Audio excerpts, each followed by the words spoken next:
Hello everyone, and welcome back to session 2 of the Metadata Roadshow. And today we're doing metadata and collaboration. So I'm delighted to hand you back to our moderator, John Horodyski. Thanks, John. Over to you. Thank you.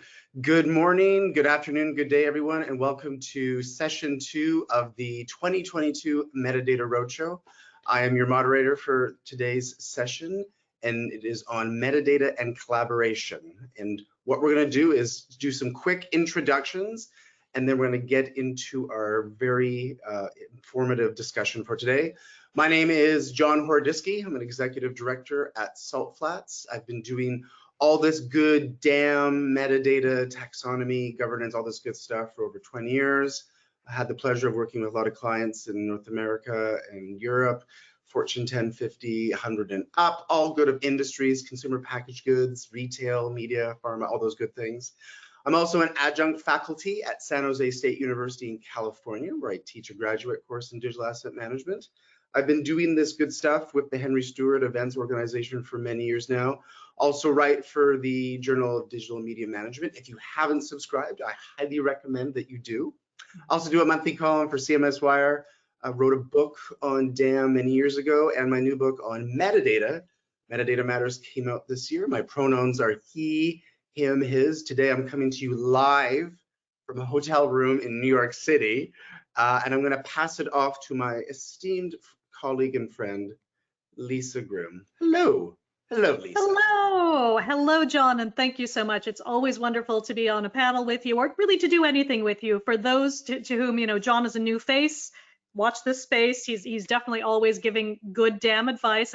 I've gotten the DAM pun out of the way early, so thank you. Sorry, not sorry. But yes, I'm really excited to be here because I love metadata, and I love metadata and how it can drive collaboration.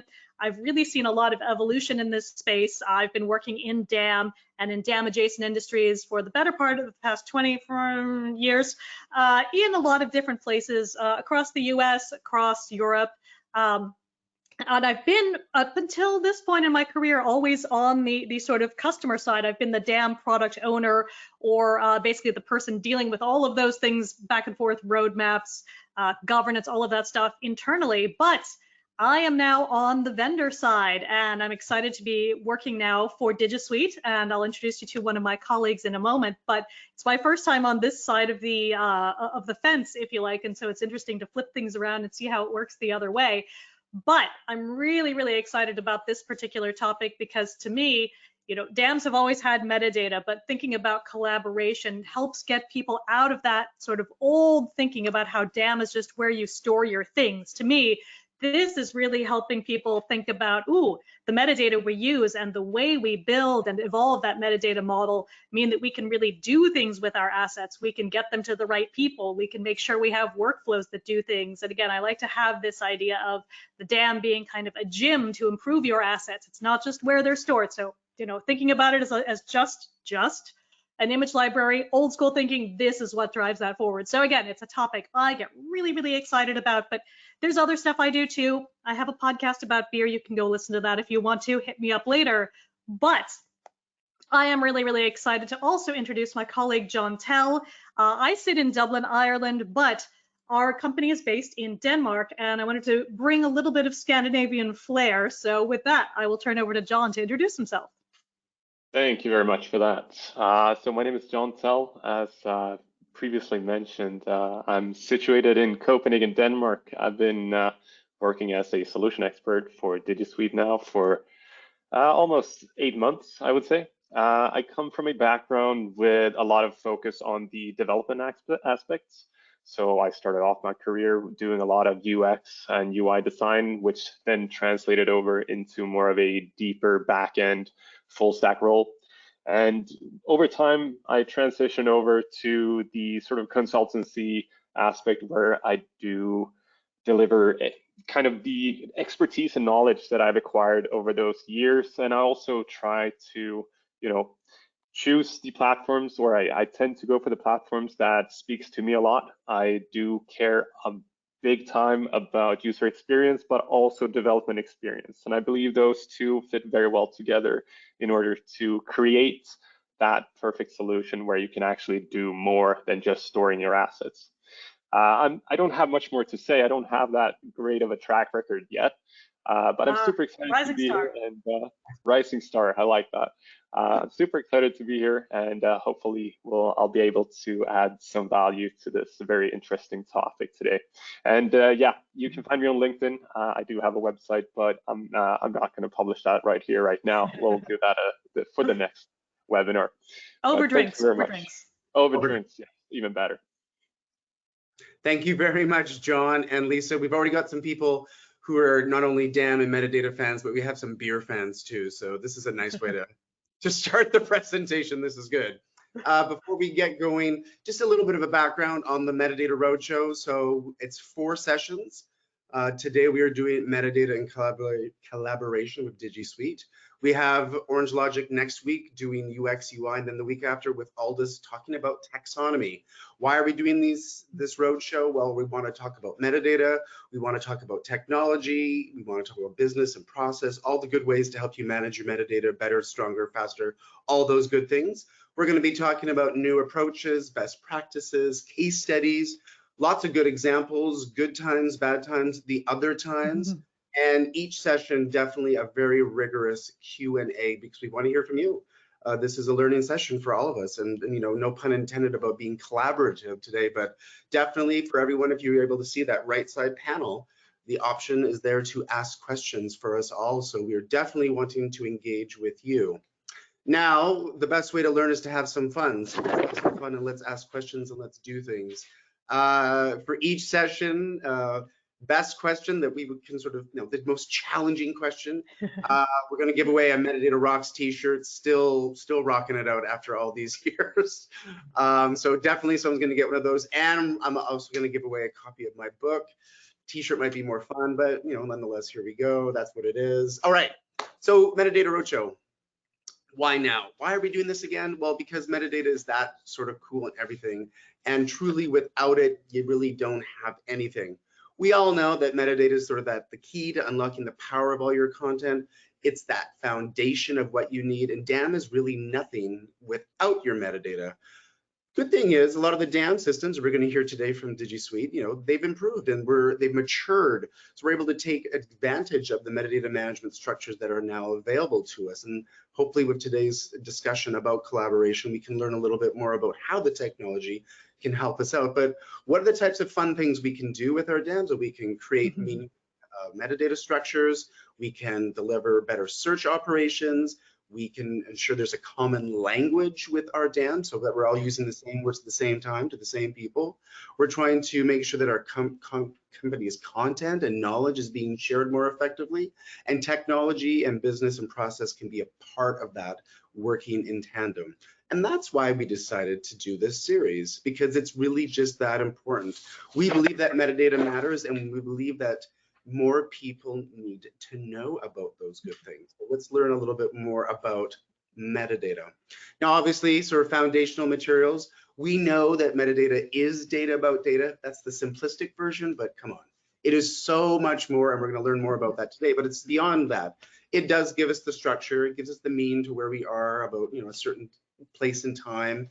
It is allowing us to understand in 2022, here we are with societal norms, that, you know, we know that metadata can change and our business process can change and our products change and our services change. So let's just make sure that the metadata is always being respectful and reflective of where we are in a certain point in time. We want to make sure that we're inclusive in all that we do with our metadata. So your metadata needs to adapt to stay relevant. You know, I can't emphasize that enough, that, you know, as things change, we want to make sure that we in our business are changing with it as well. So I think that's a pretty good thing to consider for metadata. And as we go forward with today and with the entire roadshow itself, a few things that I think are important to sort of talk about. So as we go through today, here are some things to think about when Lisa and John are sort of explaining some of the good things about collaboration. With your metadata, what problems do you think that you might need to solve for your organization? Do you know your business goals? Do you know how metadata can contribute to those goals? How can you manage something well if you don't know what you're managing? How well do you know your content? Is your content work in progress? Is it for final approved assets? Is it for archival? I don't know. But let's ask more questions and learn what the organization is trying to do, because metadata can help you do that. Number two, who's going to use the metadata and for what purposes? What are they trying to do? Consider how much metadata you might need to do what you need to do. Let's be fair, metadata can be expensive. It takes people, process, and technology to make it all work. But is your metadata out of date? Is it mature? Does it need to be re-looked at again? Here's some things in terms of like inclusivity and respectfulness in 2022. Maybe we need to look at this again. And in terms of who's going to use the metadata, who's going to do all the work? Metadata is certainly magical, but it's not magic. So make sure that you do realize that it's a human endeavor. I'm a big believer in people. I love people, and people are very much a part of making your metadata work. Lastly, what kind of metadata is going to be important for you and your organization, and for what purposes? So is your metadata model or schema extensible? Is it allowed to be changed over time? Can it be changed with relative ease? Maybe not cumbersome. Again, maybe a topic that we can get into today with talking about collaboration. What about things like artificial intelligence and machine learning? Can your metadata schema and model help those efforts going forward? And obviously, without any further sort of questions, governance, governance, governance. Are we managing our metadata well? Are we talking to people in our organization about the metadata to ensure that it's being managed well and changed well and all those good respectful things? So let's get into it. But as we always like to do with the Metadata Roadshow, we do love a good poll question, because that's you speaking to us.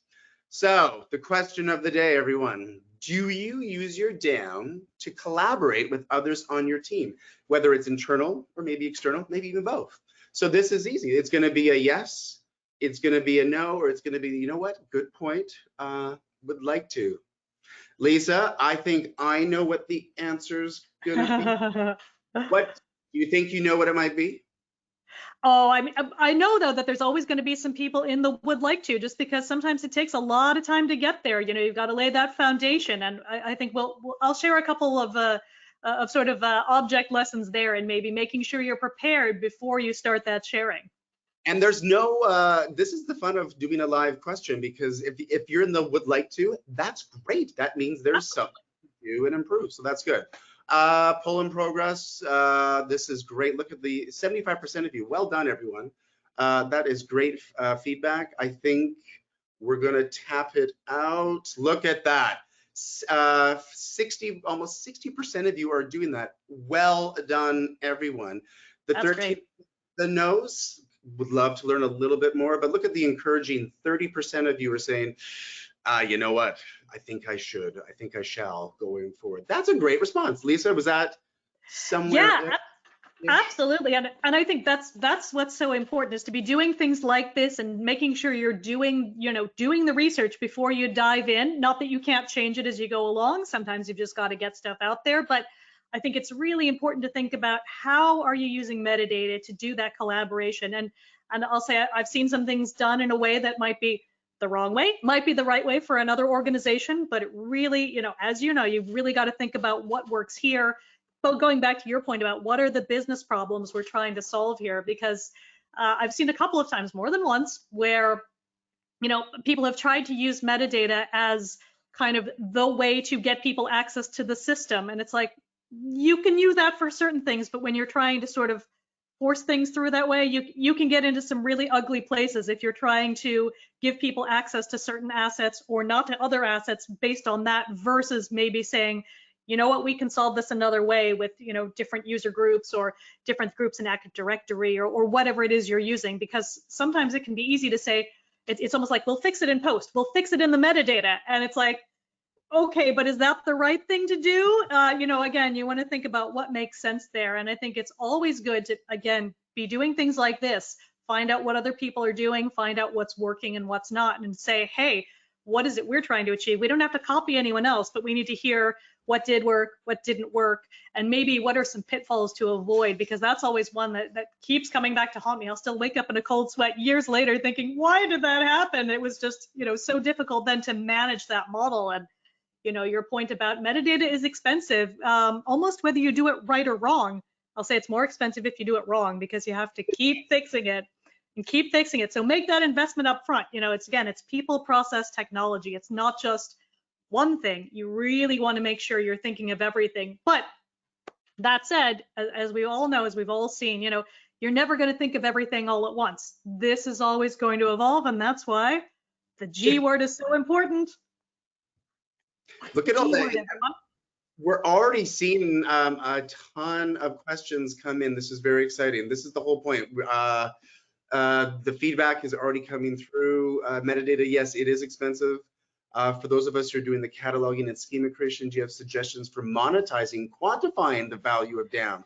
Oh, wow. Ooh, it's always tricky, isn't it? But Yes. I've got a good one there that I can share that may give people some hope, where because something, and again, I don't want to be too specific because it may reveal where I was when this happened, not a current workplace, but did have a situation where, because we were able to come in and add to our metadata model some very specific information about the internal business, just being able to divide things up into groups, that didn't exist anywhere else in the company. Something that should have existed maybe in either a master data management or maybe even in a procurement or similar system.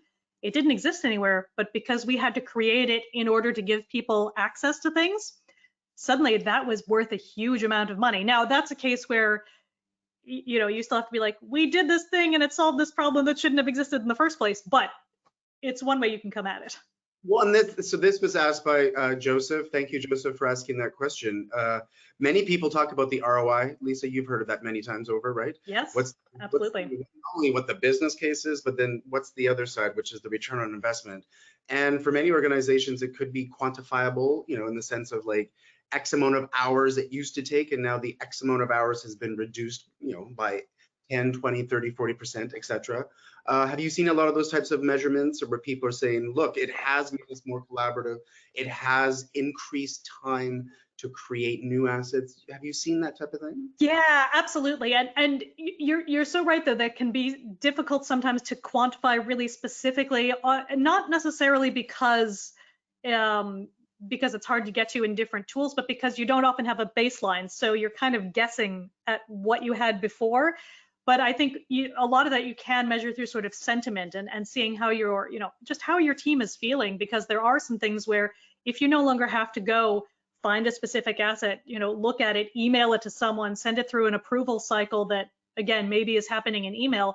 If you can do that all in a workflow where people don't have to be disrupted, you know, you can save a ton of time and effort. And that's something that's I think, again, that's just driven by what your metadata is, what your workflow is. If you've got that locked, that can just save so much time and you know, free people up to do that creative work instead of forcing them to be like, did I check my email? Where was this?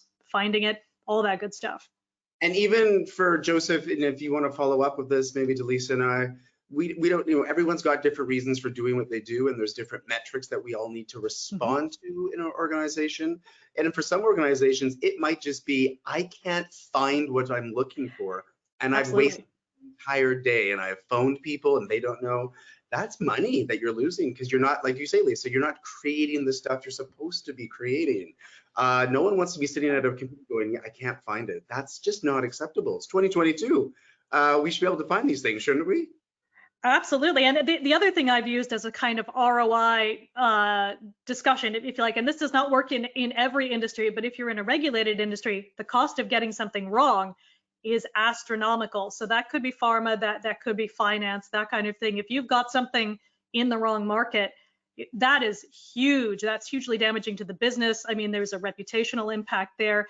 And that could be something as minor, and I'm putting minor in air quotes for those who are just listening, as we were using something that we didn't have the rights to use. Again, that's something that you're probably capturing potentially metadata on. You've probably got someone approving those things and saying, yes, this is still correct, or having your talent releases. That's something where that's just a financial hit, but you've got, you know, the wrong thing in market, huge problems. So you want to, don't go there, but if that is something that worries your business, you can use that to help drive the argument forward.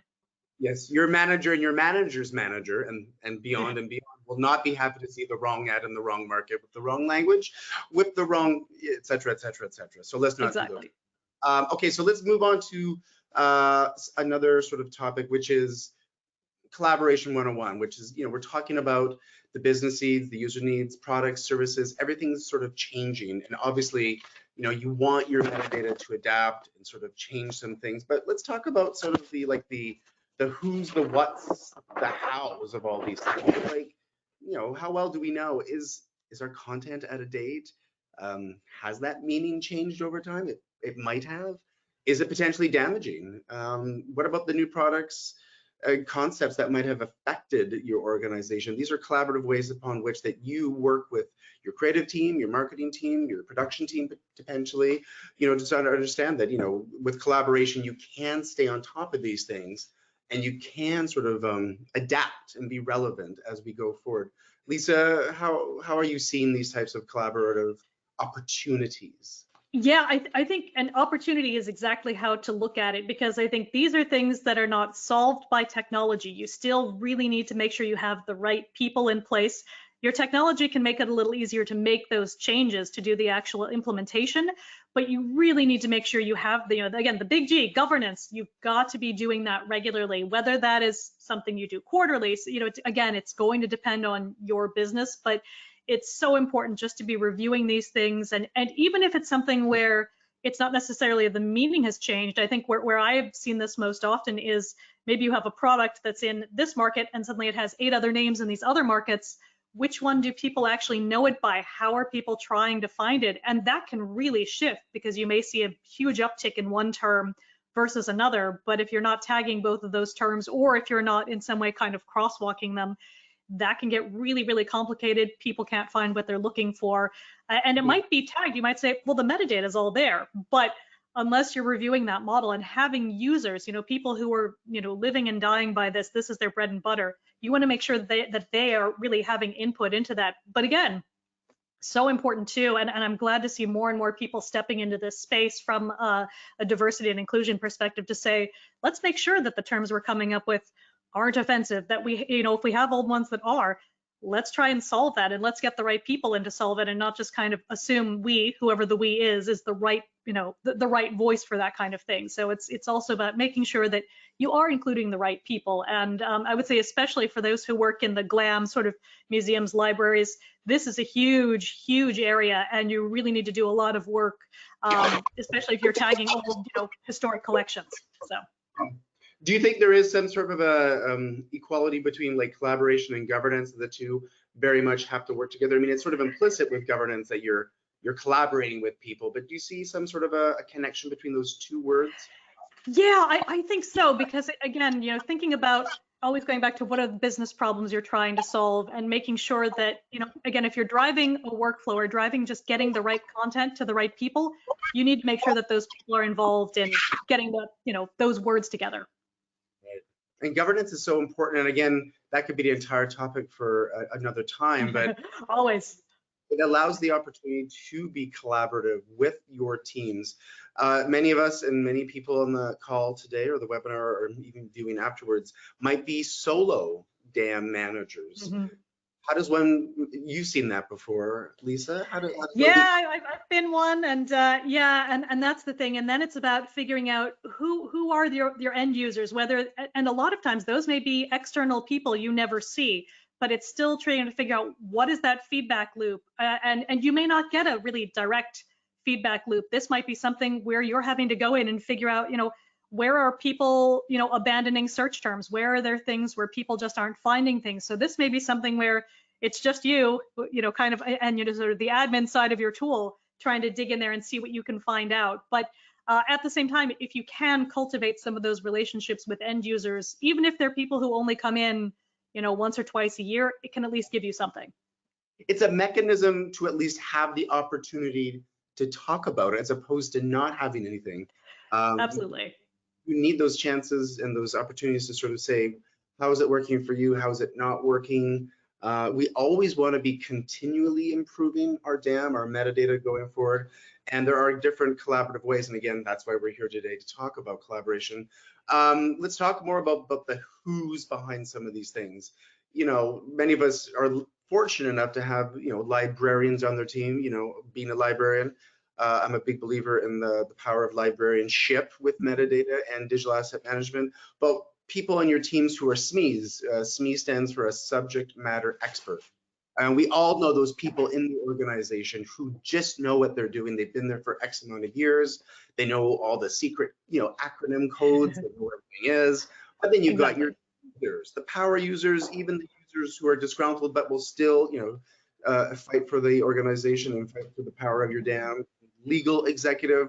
How do Lisa? How are you seeing all these wonderful the who's behind the scenes being collaborative with their metadata? Yeah.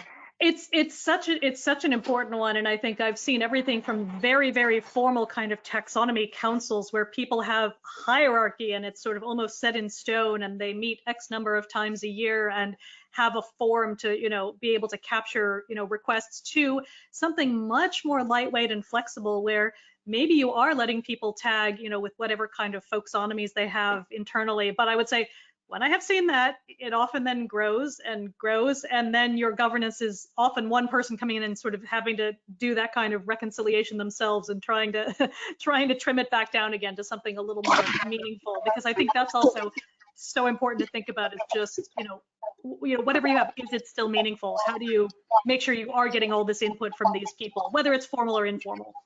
Mm-hmm. And for those of you who are attending today's webinar, and you might be asking yourselves, but I've never spoke to legal before, and I never thought that would be someone to include, or maybe I don't know some of the SMEs in my organization. I think today's session is very much a call to action to go find those people. Those people exist. They're there. They're using your dam. They're the ones that are probably there more than others. But I think this is a nice call to action to go and bring those people back out and sort of say, how can you help contribute and collaborate with me and my journey on the dam going forward, right? I think. Yeah, and they can be your champions. That's the thing. They can be a real resource. Let them help you. We need more champions, don't we? We need more champions in dam and do. All right, last topic before we go time. Let's talk about it. Let's think about the business rules, requirements, policies. They all seem like, oh no, not those, but they're all good things. We do need those types of things. And certainly with collaboration, we do need to consider all the business requirements and potential policies behind the scenes. I mean, some of these things are sort of part of the core framework that allow collaboration to happen in an organization, and certainly with metadata and with digital asset management. But certainly the triumvirate of people, process, technology, and of course metadata helps that collaboration really take place. Now, Lisa, when you see collaboration in business rules and requirements, how are you seeing those types of things come to fruition, or how do you see those sort of things come to life? There's a couple of ways. I think there's what happens often sort of at launch, where you're just kind of figuring out, what is this going to be like when we go live? Do we know what we want to have happen? That kind of thing. You've done that basic sort of business requirement gathering, but this is always evolving. This is something that, again, it has its own governance. You want to think about, do we need a new workflow for something? And I think it's important too to kind of separate out, is this a business process or is this a workflow within the dam? Is it both of those things?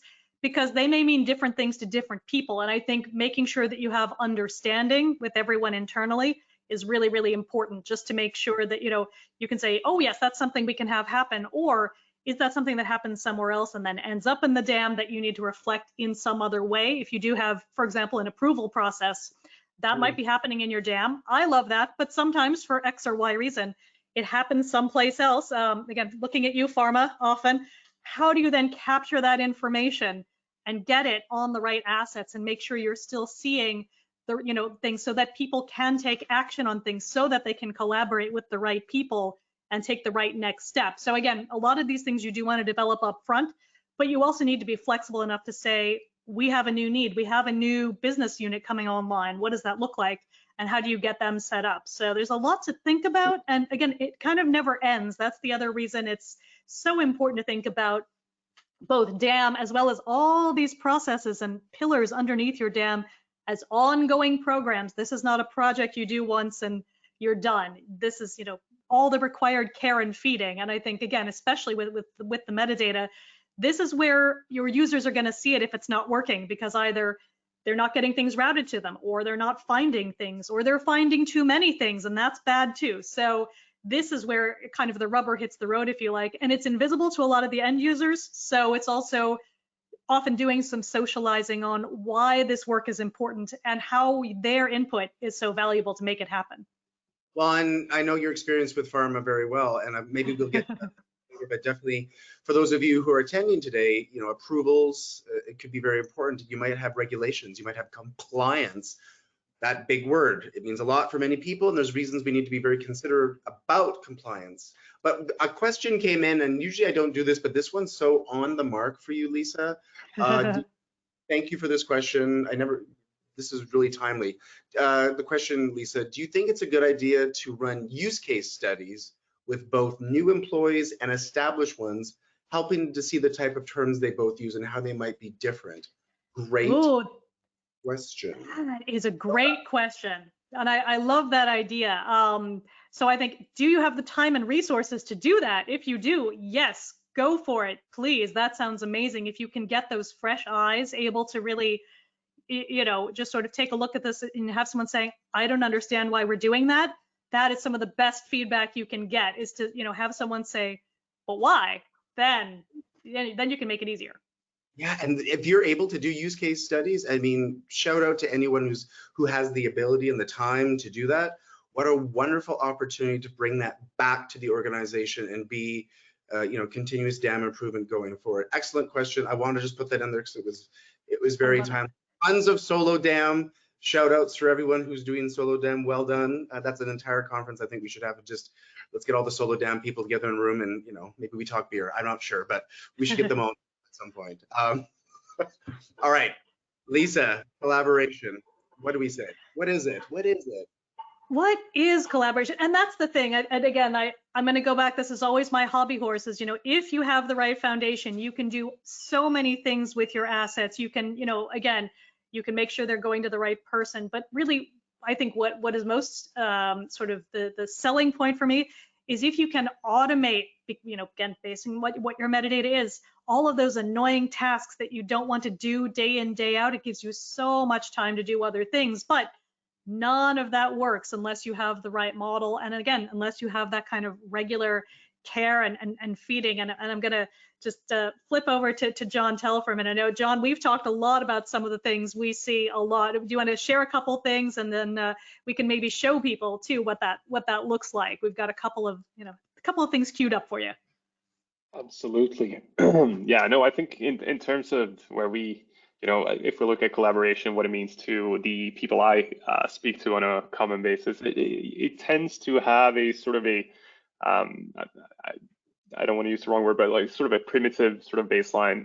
People are kind of underdeveloped on that aspect. And of course, it does require the right tools and the right information and right people to establish the processes to sort of formally kind of support those efforts, of course.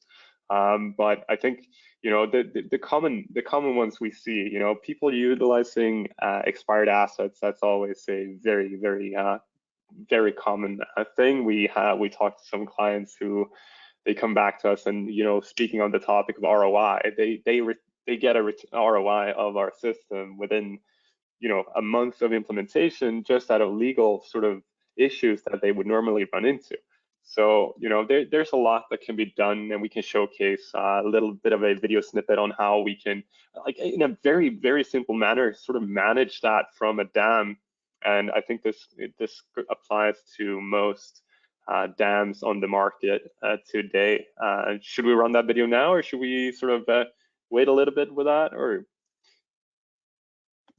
let's see. I think John H, are you still sharing? If not, John T can go ahead and share. So I'm not sharing. I'm a sharing person, but I'm not sharing the screen.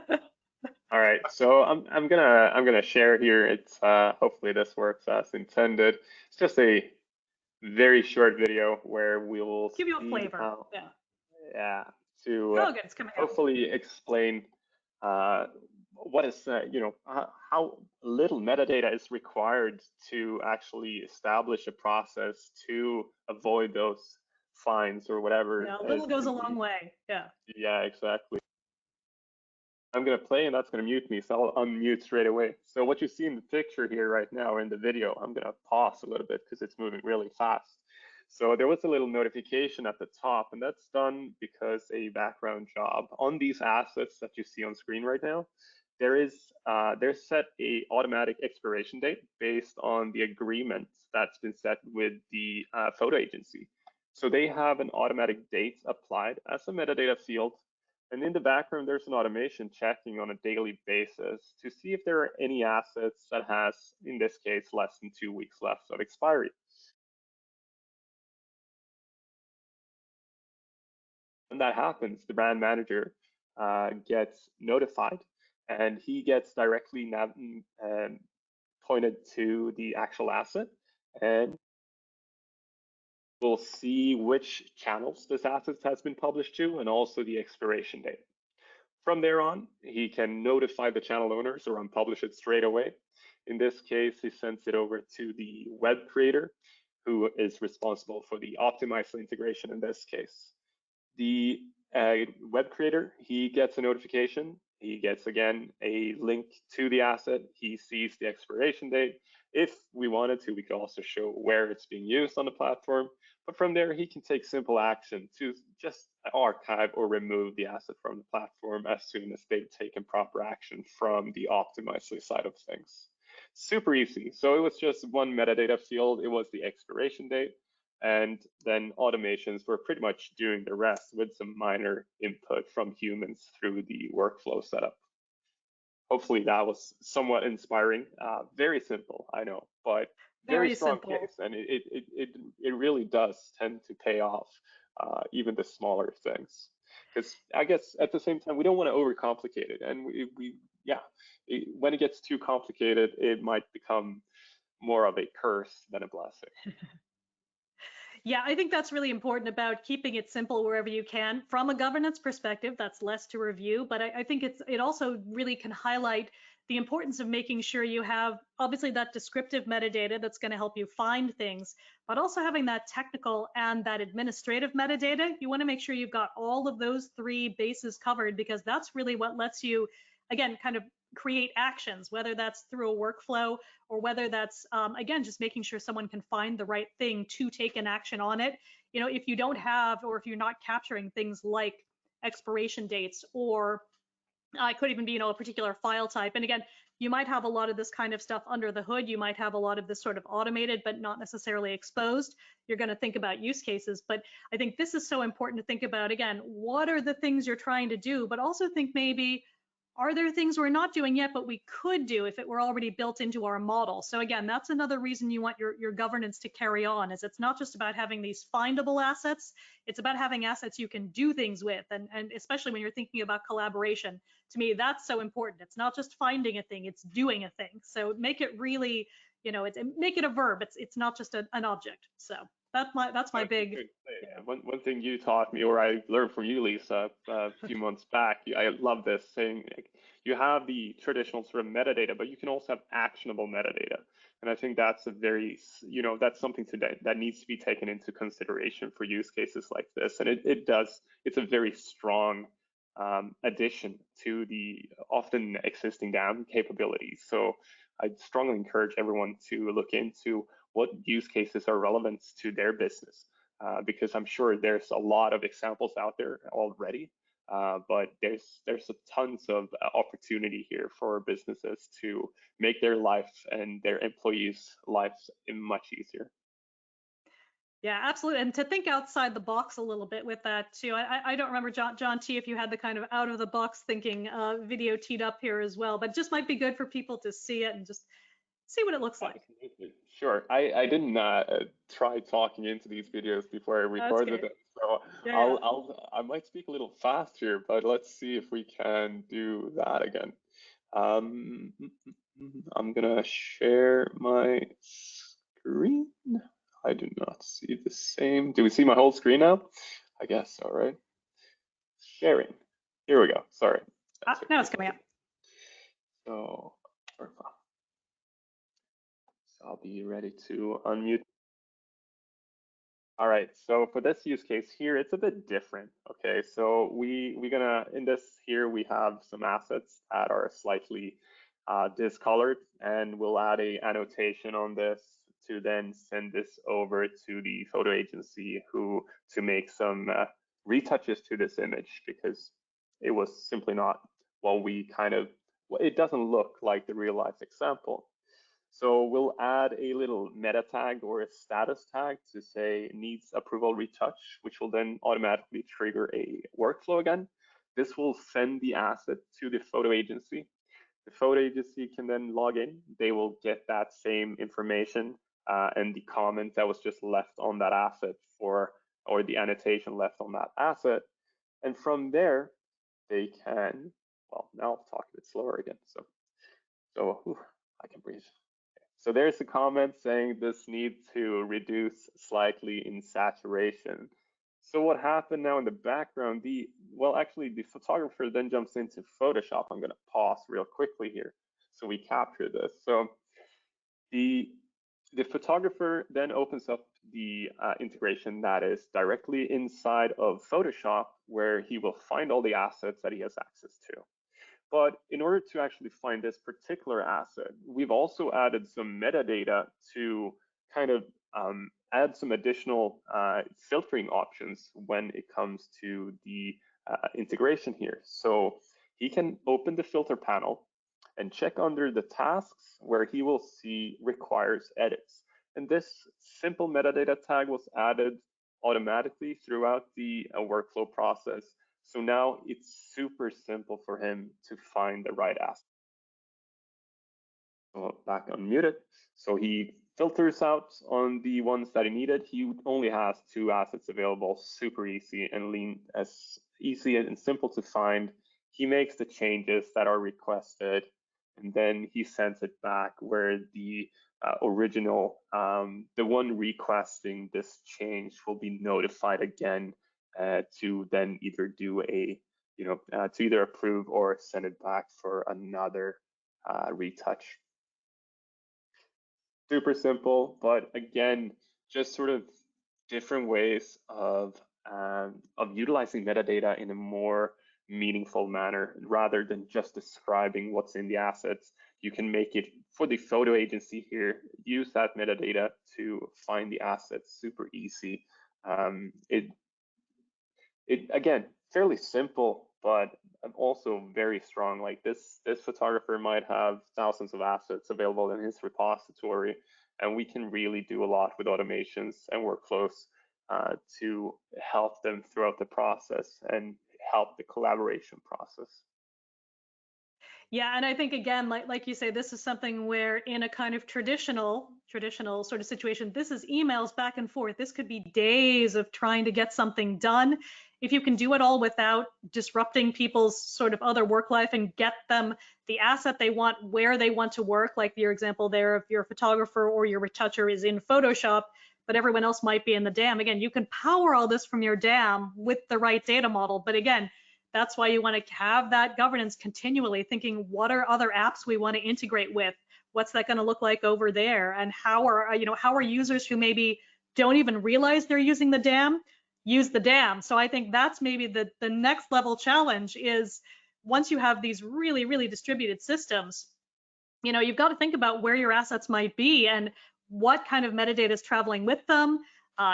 Is that changing anywhere? Are people adding new things? So again, that's going to depend, on your use case size of your organization. But what looks like something that starts off in kind of your little sort of walled garden can be going all over the place. So you always want to think about what that is. And I know we're getting close to time for Q&A, but I think just quickly on the part about sort of collaboration and sort of AI generated metadata, again, that's another reason you want that level of governance is automation can help with certain things. But, you can make certain things faster, but you still want to make sure that there are humans who know what you're trying to do, training those models and making sure that they stay as smart as they can be. And again, another shout out to librarians. We're trying to keep y'all out of trouble.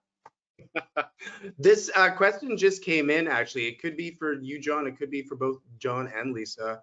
From David, does Digisuite have a way to store accessibility data like that which can be used to populate the alt text in a web page? And do other products migrate that data to the CMS? Do you offer that functionality? Yeah. So, we do have pre-existing integrations to the 2 bigger CMSs that most of our customers use, and those are Sitecore and Optimizely. And a very standard use case is just like SEO and accessibility features. So we provide Microsoft Cognitive Services for simpler AI tagging. And with that, you have description generation. So what we see a lot of our customers do is they utilize this feature, which automatically generates a description that is then being sent with the asset over to the CMS with the metadata or the description, which is automatically set to the alt text in the image where it's published. Of course, that depends on the implementation from the front end, of course, but the data is available. Lisa, do you want to do a little primer on what is alt text? Because when we read Henry Stewart, New York, we did talk about this at one of the sessions, and a lot of people were not as familiar with the practice of alt text. So well done, Digizuite, offering that. But I think this might be a learning opportunity for people to really go, that sounded great, John, but what? And tell me more about how cool yeah, can I do alt text? Yeah. Absolutely, and I think what's really important is there's the accessibility piece where if you have your alt text, again, it's just describing your image. It can be as simple as, simple could be something automatically generated. It could be something like, this is a red rose, but it's describing it. So, especially if someone's visually impaired, they will have a screen reader read out, this is the red rose, or whatever it says there. So it is absolutely required in a lot of businesses, or certainly if you're building things for a government agency, academia, things like that. It's really, really important to be thinking about all your accessibility standards, especially if you work globally. You really want to make sure you're hitting all of those global standards and practices. And again, it's as simple as describing what that image is. You can also embed that in certain cases, again, depending on what you're doing. But even a use case a lot of people might have seen is they're used to maybe mousing over things online. That alt text can come up. And now, if like me, you are never off Twitter, Twitter is now trying to prompt you to add alt text whenever you put an image. And again, and that alt text can be literally what the thing is, or because it is self-entered, it can go in a direction. It can be pretty crazy. But again, the idea though is that someone who is, who has either low vision or who's using a screen reader for some other reason can still find out what you're using there. So alt text can be really, really powerful. And it is something too that if you're taking the time to do it manually, that's a lot of work. So again, you want to make sure that if you're doing something automatically generated, it's the right stuff, but also if you're doing it by hand, you want it to be the right stuff. And it's the right thing to do. For those of you who are attending today who are not really familiar with alt text, well done, Digizuite, for offering that functionality. It really is the right thing to do. We always need to be thinking of accessibility issues, and like Lisa was sort of referencing, just that simple line of what it is, the color of the background, the emotion potentially, or something behind the scenes. That's meaningful and impactful, and I think that's really well done. There's also. Go ahead, John. Go. No, I was just going to short addition to that. It's quite funny. I think the origin of the alt text is to be shown when your images were not rendered originally, and today it's just pivoted into something completely different, where it actually has a huge impact if you miss out on it, where you will get a massive hit on your search engine optimization ranking if you do not provide it. So it's very key. And it's the right thing to do anyway, like John H was saying. Definitely. So exactly. Yeah. So before we go into a Q&A session for John, Lisa, and myself, Lisa, you touched about an issue earlier when you were talking about like compliance and those types of things. And very well, pharma is one of those industries, but there are many other industries that follow sort of compliance issues. We need to have certain metadata attached for these reasons in order to pass through bureaucratic hoops in all the good forms of bureaucracy. Tell us more about like collaboration and that type of sort of, it's like the work in progress asset times 1,000, right? And how does that? It's a people thing, like we said earlier, people, process, technology, metadata. They're all part of this sort of compliance issues. Can you sort of just expand a little bit upon that for the audience? Sure, absolutely. And I think, again, to anyone who's worked in one of these very compliance heavy kind of organizations or verticals, it is its own thing. The people who are in charge of compliance need to be absolutely your peer. You need to be in lockstep. You guys have to be on the same page. You can have arguments about how you implement, but you need to absolutely know the same thing you're trying to capture. And again, it's, why do we need this information? Where does it need to be passed to? Where does it need to be stored?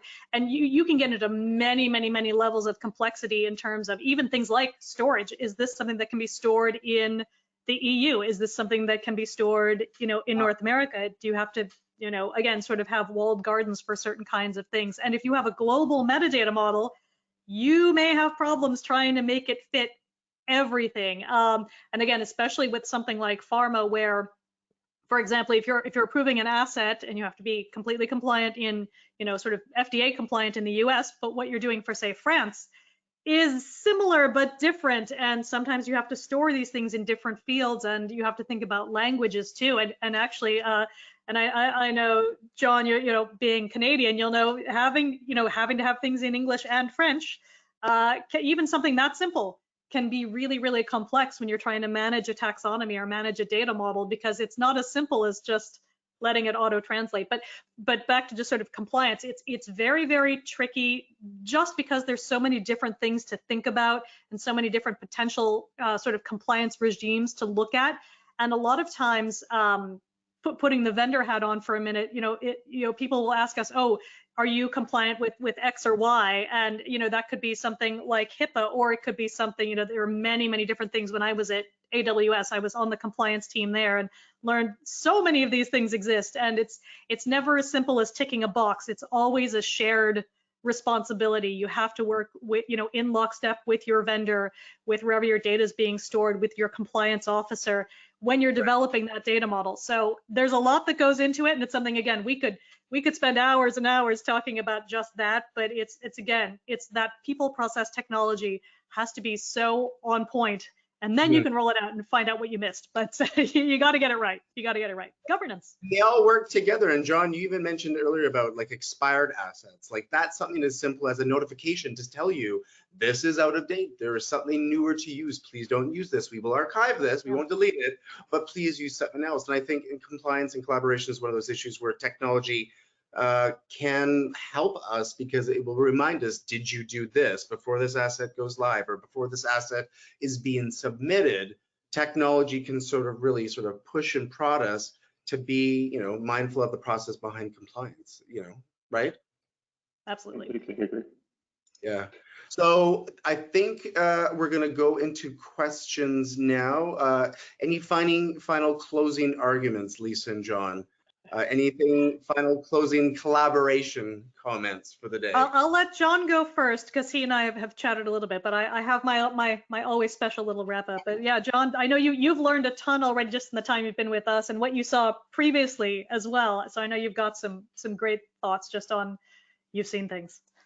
Yeah, I would just encourage anyone out there, I was so surprised by this poll number, but the 13%, I would encourage you to take a look and see what can be done to assist you. It might not apply to you.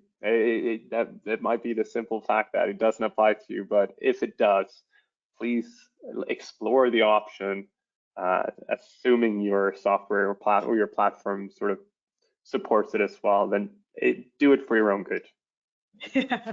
Do it for your own good is a great way to think about it. And I would just build on that too, to say, you want to think bigger, and you want to think, you own your roadmap. You as a damn person inside your organization, you may own it in concert with other people, but that's a collaboration in and of itself. So don't just think about what you want to do now. Think about what you want to do 6 months, 12 months from now. And if there are people you need to get to do things to make that happen, start now. Make those people your friends and champions, like we were saying before. But again, your vendor can really help you get there, or you may have to poke your vendor too to help you get there. But I think there's a lot of things you can do that sometimes, again, you haven't even thought about. And we also, again, just plug ourselves very briefly, is we do like to come with our existing customers to say, hey, what are you doing right now? Can we help inspire you to do other things down the line? So just think about, what you do now may not be what you want to do 2 years from now. Think about how you want to get there. So always keep building, and always think about ways you could, think about things you don't want to do and see if you can automate them. It's always about continuous improvement, right? And yeah. I love the fact that you even, how do we collaborate with our vendor? I think some of the best examples I've seen over my career is when the client and the vendor collaborate together, and they sort of let's think of new product functionality, but that's collaboration in itself. And I think sometimes people forget that the vendor is on our side as well. So let's talk to them about the roadmap and talk about ways that we can work better, stronger together. So excellent. Everyone, please join me in thanking Lisa and John for this excellent Digisuite collaboration. But let's go to questions. So I see some there. So please keep on asking the questions. I'm going to go through them, see how we go. This one might be for John, but Lisa and John, this could be for both of you. Also from David, I see that Digisuite offers collaboration with Adobe Creative Cloud. Does it also use the keyword catalogs as used in Lightroom or Bridge? Do you connect with that? We actually do not integrate with Lightroom as far as I'm aware right now. It's not been a major request. We see most people turning to Photoshop primarily. And for that, we do support sort of metadata, but the primary use for it in those cases are either looking at comments or to filter your assets. Got it. Makes sense. Now, this one comes from Eric. This could be interesting. What are techniques data governance can use to convince others who are reluctant to change? Oh my, now talk about collaboration there. Excellent question. Thank you, Eric. What are techniques data governance can use to convince others who are reluctant to change? Oh, it's such a hard one, because it used to be when everyone was sort of working on site, bring cookies to meetings and people would turn up, and at least then you would start having the discussion. But it can be really, really challenging. And I've certainly been in those shoes many, many times. But I think it goes back to kind of earning trust, having a lot of these maybe initially small discussions with people and trying to build it up into a bigger thing. And it may start off very casually. What I have found has been successful is, again, sort of going out and trying to make some of those connections internally, trying to kind of put together your dream squad, even if they're all very different people. I'd say especially if they're all different people, because diversity helps drive some of these things forward. So if you can get people from other groups to maybe sometimes light a fire under the group that you're not getting a response from, that can help. But it's not easy. So you have my all the empathy in the world, because I've been there, and it is really hard. And I think, again, with anything around governance and anything around data, change management is often the last thing people think about, when maybe it should have been the second thing people thought about. You may not have the resources for it or the time to really dedicate to it. So I think it is worth carving out that time. And a lot of it is relationship building, which is never easy and takes time. But I think if you really want people to change and you don't have a sort of dedicated change resource to help drive it, it's really about that. And I love the fact that you mentioned change management, and it's actually true. Change management, even governance itself, should actually happen before the dam even gets going. Because you want to create those opportunities to discuss the change, but certainly the motivation should be there. I mean, there's always creative ways. I mean, yes, food motivation is a lovely way to enact change. I've seen some organizations where they actually built in like annual dam training as part of their corporate HR responsibility. So you get like a checkbox. I've done dam training again. I think there's always creative ways. Sometimes it's just the simple fear of, what if we lose our stuff? What if we can't find our? That might be the motivation itself. It's a good question. I think it does need a little bit more sort of discussion on it, because there are many ways to be creative, and every organization is different. Lisa, you know very well that some organizations, everyone responds to change in different ways, but certainly there can always be, I always feel there's creative ways in which one can sort of enact good change. Good question, Eric. This one is from Carol.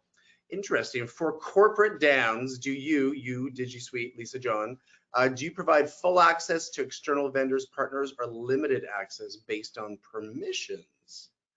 Oh.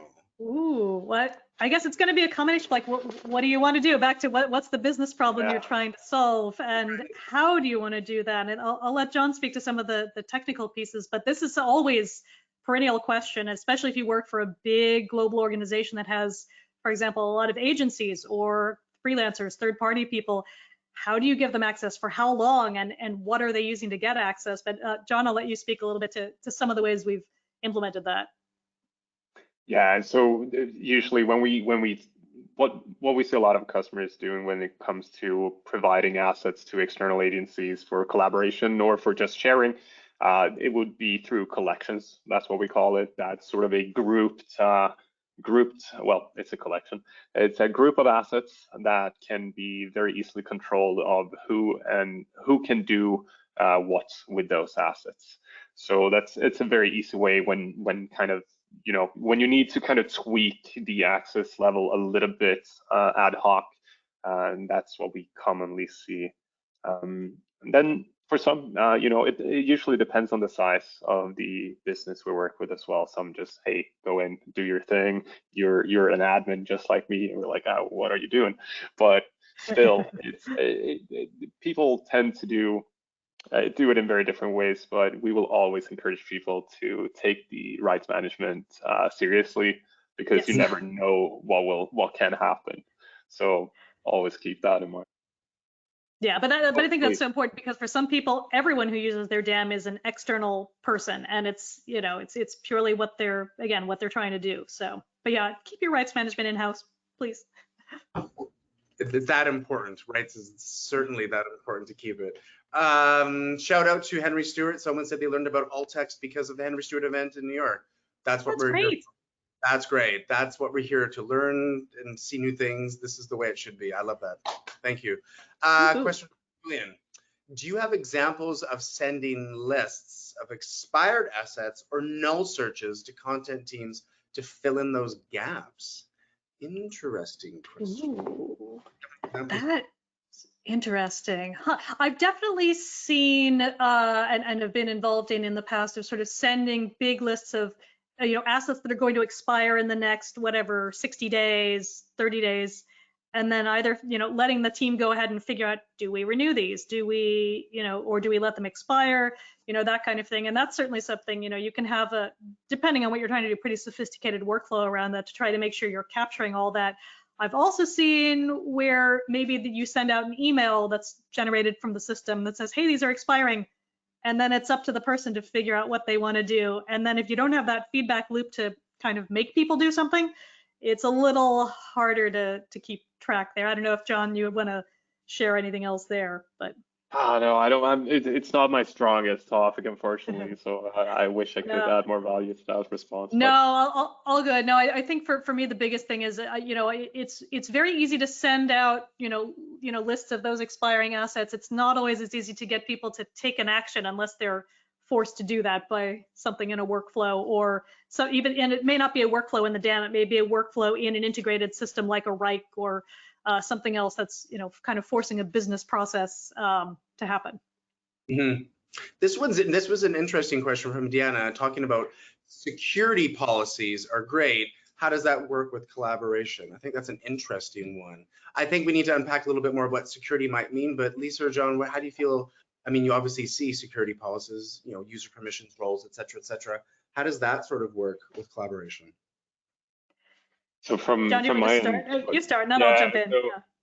So what we usually do, obviously depending on the context, but a very common use case is that when collaboration efforts are needed and someone needs to be involved, that when they get involved in a workflow mentioned, like if a task is directly straight to a user or external, primarily internal users, they will then also get access to that file throughout that process. When they're done with it, most of the cases, or at least some of them, they then have that access revoked afterwards. So they're just there to do one thing. They can't change any metadata. They can only see and kind of download the asset in the separate tools, make the changes they're requested to do, and after that, they don't see that asset anymore.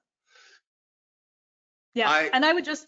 I was just going to say to add quickly, there's definitely, I think, where I see this most often in DAMs, sort of a red line between work in progress and approved assets, and very different security groups, can see those things. And again, you want those policies first, and then it's about how you implement them. Yeah, and I would say don't rush, take the time to really think about your user roles and permissions. Many of you who are attending today might be in global organizations. There might be different things to consider with user roles, permissions, security. That's the great stuff that works behind the scenes, but don't ever take that too lightly. Take some time to really think about it before you go live. You can always improve as you go forward, but just take the time to start asking those really good security questions. How do we collaborate better, stronger, faster? what do I need to be concerned of in a global audience? Great question, though. Great question. Good question here from Zach. Do you have experience managing users that consistently break basic rules? Such as Zach, I think you've had this before, who break such rules as naming conventions. As a single dam, I find it difficult to find time to help improve the system when I'm always doing cleanup. I've implemented training and reference guides, but it doesn't seem helpful. So Lisa, managing users that are the rule breakers. Yeah, this is a painful one, and Zach, I've been there. I know how that is. It's not fun. So there are two ways I've dealt with that in the past. In kind of, again, the size of the muscle behind you can make a difference. When I was at a big global organization where people were, like you were saying, submitting things with the wrong file names, submitting the wrong file types, not submitting things at all, or submitting, like a JPEG when they're meant to put in like, a big linked InDesign file with all of the things, and not doing that. Again, this is why it's important to go around and make friends with other people in the organization if you can. If you can have someone in legal go back and say, you're not fulfilling your contract, you're not getting paid, then they suddenly will play nicely and do the things right. Wow, that's if you've got, again, a lot of muscle behind you. I have also, and this is a very long time ago now that I've done this, but I've also done things where I've written scripts to like auto rename things, and it was kind of janky. And again, this was a really long time ago. I don't know that I could even do it myself now, but I think, John, you may have a couple things. Like there's certainly some things we could do within workflows to try to force people to do the right thing. So we do that a lot. Like we can specify certain naming convention using regex or other methods to make sure they won't even be able to upload assets. And what we also do to sort of add value or add something on top of that is set up a workflow initially before the asset even gets submitted. So we can specify which parameters that needs to be filled in before they can even submit it. Because what we've seen is that if the uploader doesn't if no one sort of takes ownership of adding that metadata value, it's just not going to happen. So we usually put that on the uploader for certain use cases, of course, not all the time, but to ensure certain basic standards when it comes to the metadata. Yeah, and I know it's always a balance because people will come in and say, oh, we don't want to make all these things required. People aren't going to want to fill it out, but because they're not going to want to fill it out, they're not going to fill it out if you don't make them. So again, you need to strike a balance there between making people do some work and then, as you see on the other side of it, otherwise having to do it all yourself. So, but yeah, it's a challenge. It's always getting the balance right. It takes time. This is all about good collaboration. Good question from Mary. This is going to be interesting. Our small museum and public library has just adopted SharePoint for cloud storage and collaboration. I'm new to learning it, but do you interface with the SharePoint app? And if so, which one? Is that an opportunity with you in Digisuite? Let John speak to that one. Yeah, so there are different aspects of SharePoint, I would say, where we might come in and blend.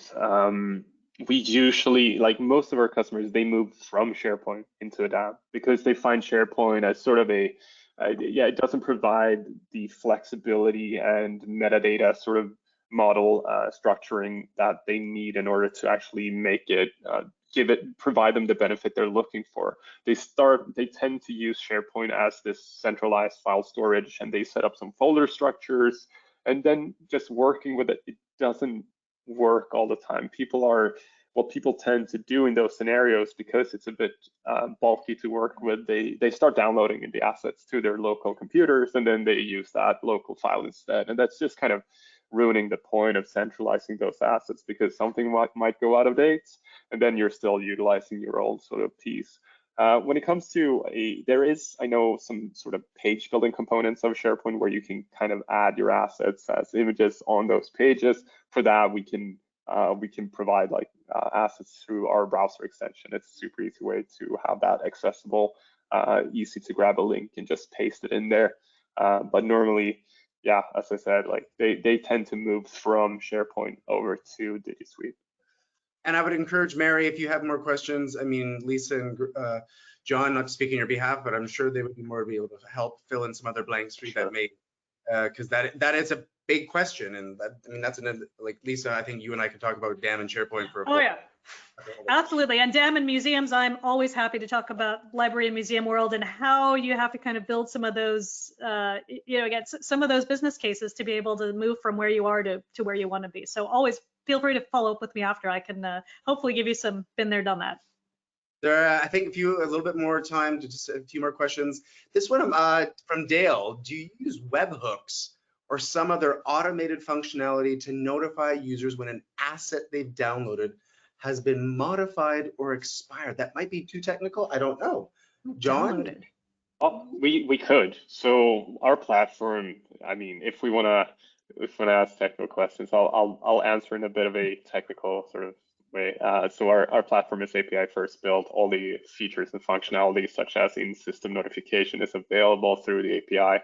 And also in our automation component, we have the ability to send out HTTP requests. So it's actually pretty easy to set that up. We can set up listeners for metadata changes, asset changes, whatever it is, and then using automations, we can push notifications. It doesn't have to be in system. A lot of the time we see Teams notifications people send out, or email notification. So there's plenty of different ways to notify people, but you can listen to any change, even replaced asset, created asset, deleted assets, updated metadata. Whatever the action is, we can listen to that and then trigger a notification in any channel you're looking for. Hopefully that answered your question. Well done, Dale. Go ahead, Lisa, sorry. No? Oh, no, I was just going to build on that very quickly to say, I think, we want to, again, get people to work where they feel comfortable working. And, again, being API first, we can, have people be using the DAM without knowing they're using the DAM. So again, it's not to get into the whole headless versus, everything discussion, but, again, you want people to be comfortable where they are. You don't want them to have to learn all these new things if it's not relevant to their job. So. Well, it's almost Halloween. So headless horseman, headless DAM could be a topic for another day. Exactly. This is a lovely question from Susan regarding the solo dams, to which we sort of referred a little bit earlier on efforts to control metadata quality. Susan's wondering if anyone has experience with creating ambassador programs where the power dam users, the super dam users, become resources to help users interact with the dam, answering questions, helping connect. Seems like a great way to encourage collaboration. Yes, I have seen this. Some people call it content stewardship or dam stewards in the organization, but absolutely, yes, I've seen those examples. And Lisa, have you seen examples? Yes, I've seen it, have done it. And again, sometimes it's easy and you get people who really want to be involved and who get really excited about it. And other times it can be a longer thing where you have to convince people that this is a thing they want to be a part of. But yes, it is great if you can get people to join that and to go out and kind of spread the good word. And again, it's developing those champions internally, but also if you get people who are exactly that, those power users who can go out and help other people, so it's not always coming back to you, that is fantastic. You want to spread that around as much as you can and think about fun ways to reward those people too, because part of it is just good relationships and working with people who get it, but it's also just great if you can, whether it's, I've seen people also sort of gamify it, getting badges within their system, that kind of thing, and it can be very, very, easy to do. It doesn't have to be an official thing, but I think people just like getting some kind of cred. This is great. And someone just responded, Jessica says, I'm in the process of creating the DAM Ambassador program. Yes. I love it. Final question, sort of like inspirational thought for the day for you, Lisa and John. For that 30% crowd, the 30% who are like, oh, I want to, what's one piece of advice we can give everyone to say, how to get going? If you want to, for those who are listening and watching this, and you're in that group of like, I want to be more collaborative, what would you say, Lisa? Like, what is? I think start small and don't be afraid to fail. It's okay. Start with a little pilot project. And again, that could be 2 or 3 people. Just see what happens. See if there's something you can make easier. Again, just try to think about what are pain points you'd like to eliminate. How can you make everyone's day-to-day easier? It's okay if you don't get it right the first time. You'll learn so much from it. So don't be afraid to just try. The worst thing that happens is you've all learned something. So give it a go. Love that. Love that. John, anything to add there? Yeah, I want to echo what Lisa just said. Like, start small and be patient, and accept the fact that this process might take initially a little bit of time. So don't be afraid to, or be ready for some. Yeah, be ready that it might take a little bit of time. Yeah. Start small, collaborate well. It's never done. Lisa, you know that it's always an ongoing thing. It keeps on Never going. done, Better, never stronger. done. No. No metadata, no future. So just always good to keep people thinking about that. Everyone, please join me in thanking Lisa and John from Digisuite for being such incredible hosts today, sharing their thought leadership with us all on metadata and collaboration. Thank you very much.